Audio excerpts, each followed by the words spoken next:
Kris Jenner was born on November 5, 1955. So, at the end of last year, she had her 64th birthday. And to celebrate, Kim came up with the great idea of going back to the house where they grew up, along with her birthday girl mother and her sisters. None of them could hold back the tears. But what was the reason for that? And it's only when I tell you the anecdotes, scandals, and other rumors that all the members of one of the most famous families on American TV experienced, you will know why I said so. But before I tell you about the childhood of the Kardashian Jenner sisters, I have to mention some details about those responsible for giving life to the members of that clan. Of course, I'm talking about Kris Jenner and the late Robert Kardashian.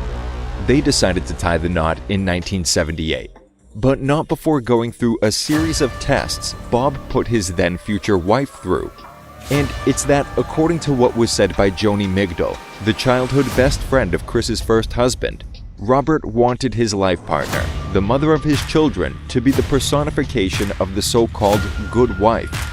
Well, apparently Bob wanted to marry the perfect wife and mother, if she even existed, and hoped to find her in Kris. The truth is that he wanted to find a dedicated, self-sacrificing, faithful, and loving woman so badly, but once he married Kris, he somehow realized that she was the opposite of what he was looking for. I'm only saying that based on the profile of the woman that reportedly he was looking for. Now that I made this clear, let me explain exactly what I mean. And it's that, according to the story, almost immediately after they got married and moved into their mansion in Beverly Hills, Kris was pregnant. She gave birth to her first daughter, Courtney, when she was 24 years old. And a year later, they welcomed Kim into their lives.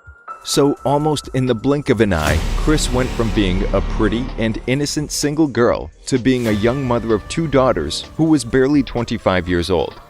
Frustration and life in the exclusive Californian suburb apparently pushed the young wife to seek solace in partying and in drinking, so she returned home late at night. And that's still before the arrival of the other two children of the young marriage to complete the quartet of offspring, Khloe in 1984 and Robert in 1987. Kris's alleged party lifestyle reached such a degree that in some secret documents that Rob Kardashian had allegedly written and that were published many years later, he said how before Christmas in 1989, his wife left him and his 4 children without even saying where she was going, and without a phone number to reach her.